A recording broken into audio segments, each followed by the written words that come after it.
ayan, good morning muna. So, wala tayong pasok ngayon.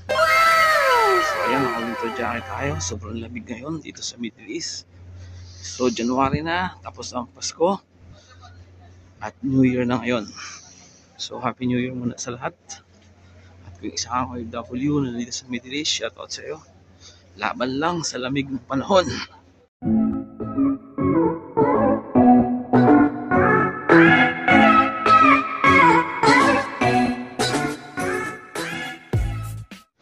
So, galing tayo sa Mesol kanina.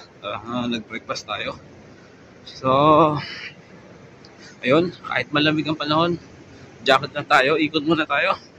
Part ng routine natin pag walang pasok, exercise lang, walking lang, saka at the same time, vlog lang tayo. So, anong update sa atin ngayon dito sa Japura? Ayun, natapos ang Pasko at sumalubong tayo sa New Year na normal lang. Saka may pasok kami nung Christmas. Saka may pasok din kami nung January 1. Walang holiday dito. Trabaho lang. Hindi naman sila-celebrate dito yung Christmas. Dahil nasa Muslim country tayo. Tapos nung New Year, dito lang kami sa camp. So natulog na lang. Tapos yun, kinabukasan pasok pa rin. So Christmas and New Year may pasok tayo. Yun, doon na tayo nag-spend ng panahon. Sayang din naman dahil hindi tayo papasok, wala tayong bayad, no work, no pay. So sa lahat ng mga OFW dyan, 2025 na. So sana lahat ng mga pangarap nyo matupad. So marami namang natutupad ng pangarap. Nakakaipon, nakakapag-save, marami natutulungan kamag-anak. Tapos marami ring naipupundar. Kaya lang, iba minsan nasisira din yung pamilya. Siyempre, malayo kayo sa isa't isa. Hindi maiwasan si OFW magluloko, or minsan magluloko yung nasa Pilipinas. So, wala na, patay na, kayari na. So, kung buo pa rin yung pamilya mo hanggang ngayon, at isa kang OFW, be thankful. So, ayun lang, message ko sa mga OFW. Isang reminder lang. Happy New Year na lang ulit sa inyo.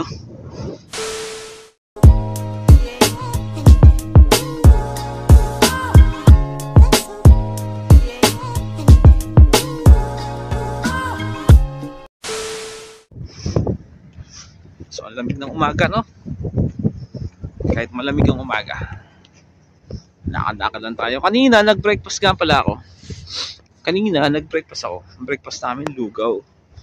Saka itlog. Saka tinapay. Saka jam. Palaman. Ayun. Kumain tayo. Nagising tayo kanina, no? 4:30. Tapos naligo na rin ako. Para mamaya tulog na lang.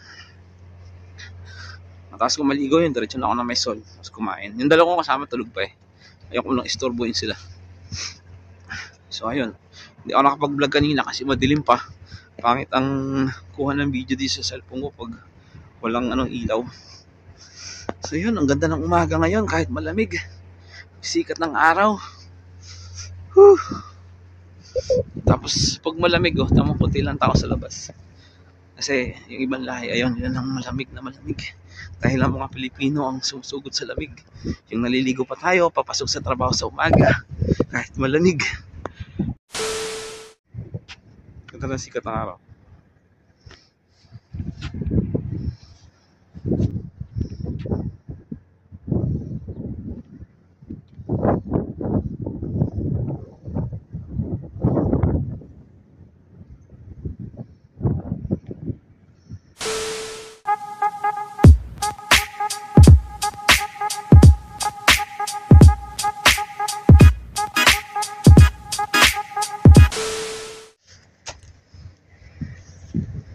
Share ko lang, no?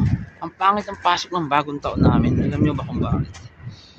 Akala namin nung last Friday ng December, pasahuri na kami ng kumpanya namin. Dahil yung client namin nagpasahod na before December 31. So ang nangyari ngayon, naglabas ng memo yung company namin na sasahod na kami before pa January 10. So pumasok ang New Year na wala man lang kami pera. Di mo lang kami nakaluwas ng bayan. Di mo lang kami nakakain ng roasted chicken. Saka kabsa. So nag-tease kami sa Misol. Kung ano man yung ihain sa amin doon, yun na lang. Anyway, okay lang yun. At least sigurado naman na bago mag-January 10, may pera tayo. Kung padala tayo sa Pilipinas. So, ayun, tara. Ikot muna ulit tayo, lakad tayo.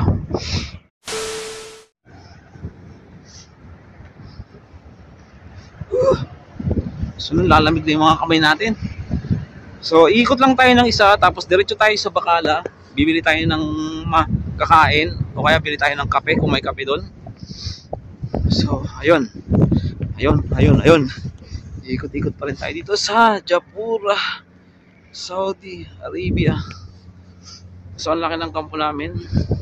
Para sa akin, ito yung naging kampo ko dito sa abroad na napakalaki, napakaluwag, napaka-convenience, gumalaw.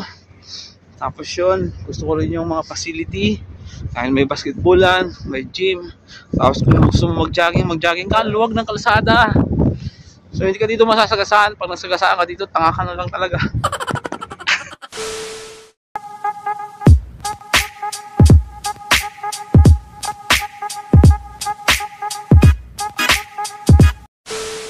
So ito yung kotse dito sa loob na nagagandahan ako. Ayan o. Ang ganda ng kulay niya. Emerald green. So nakaka-inspired. Parang gusto ko rin bumili ng kotse. Ano? Ganda o. Ang angas o. Kulay. O diba? Ayan. Kia yan eh. Kia. Sportage. So, nandito tayo ngayon sa may tower. Yan o, kita yung tower? Yan. Tower. So, dyan kami kumukunik ng internet. So, lahat ng mobile namin dito sa loob ng Japura camp, naka-hotspot kami dyan. So, we're paying 57 reals in a month para maka-access kami sa internet. So yung mga SIM card namin, walang signal dito sa loob ng site. Sa loob ng camp. Pero sa site, sa job site meron, pero napakahina.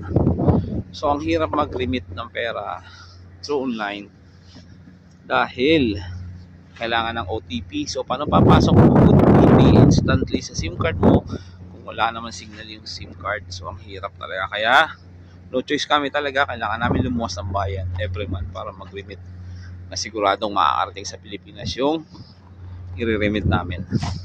So paminsan-minsan nakakapag-online kami dito. Doon nga sa site, sa job site. So may time na may signal, may time talaga na wala. So ayun. So para wala na lang aberya, luwas na lang kami ng bayan. So ayan, umaasa lang kami dyan sa tower na yan na provide ng Japura Camp. Hotspot lahat ng gadget namin dyan. Kung anong gusto mong gadget ang i-connect, basta magbayad ka lang ng 57 reals in a month, one gadget at a time. Hindi pwedeng gamitin mo ng dalawang sabay yung ano mo, yung device mo. So ayan, pupunta tayo doon sa Bacala, doon yung Bacala. So ngayon ko lang nalaman na nagbubukas pala sa umaga itong itong Bacala namin. Nakala ko magbubukas siya mga 9 o'clock pa. Pero kanina, dumaan ako. Ang daming tao. Sabi ko, open na pala. So hindi ako tumuloy. So ngayon, wala na yung mga tao. Pumasok na sa trabaho. Tapos, dahil Friday pa ngayon, dahil wala rin gaano mga tao sa labas. So pupunta tayo. Bibili na tayo ng makakain. Sana may kape. Para mainita yung sigura natin.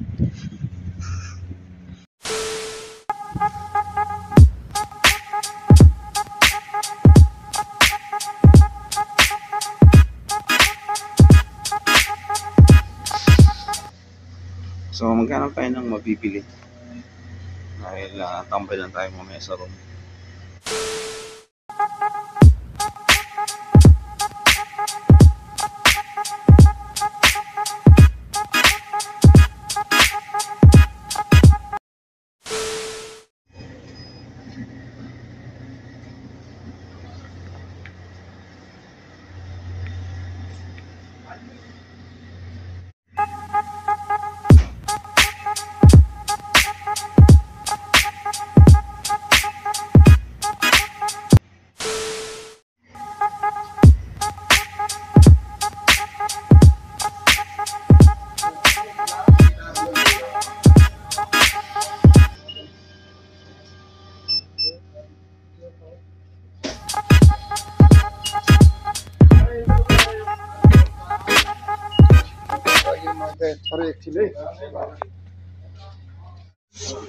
So ayan, bumili lang tayo ng coffee.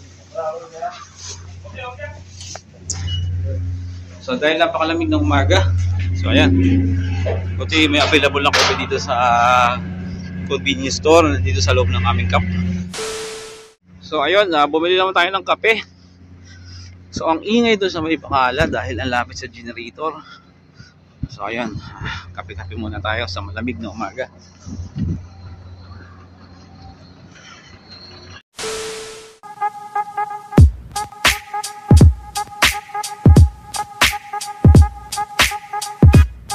So ayun, sanay na sanay talaga tayo mga noibi sa kape.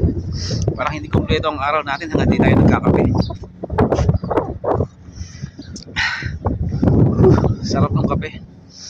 Ang init, tapos katamtaman lang yung tamis niya. So ayan, ano, wala ng convenience store natin ito. Ang ganda ng kotse. Ayan, parang na-inspire na naman akong bumili ng kotse.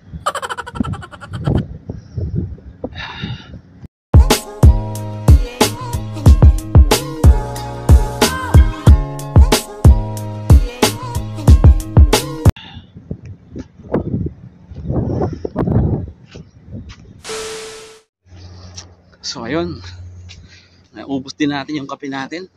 So ngayon, balik na tayo ngayon sa kwarto. So pahinga ulit tayo, then tulog dahil wala naman tayong gagawin.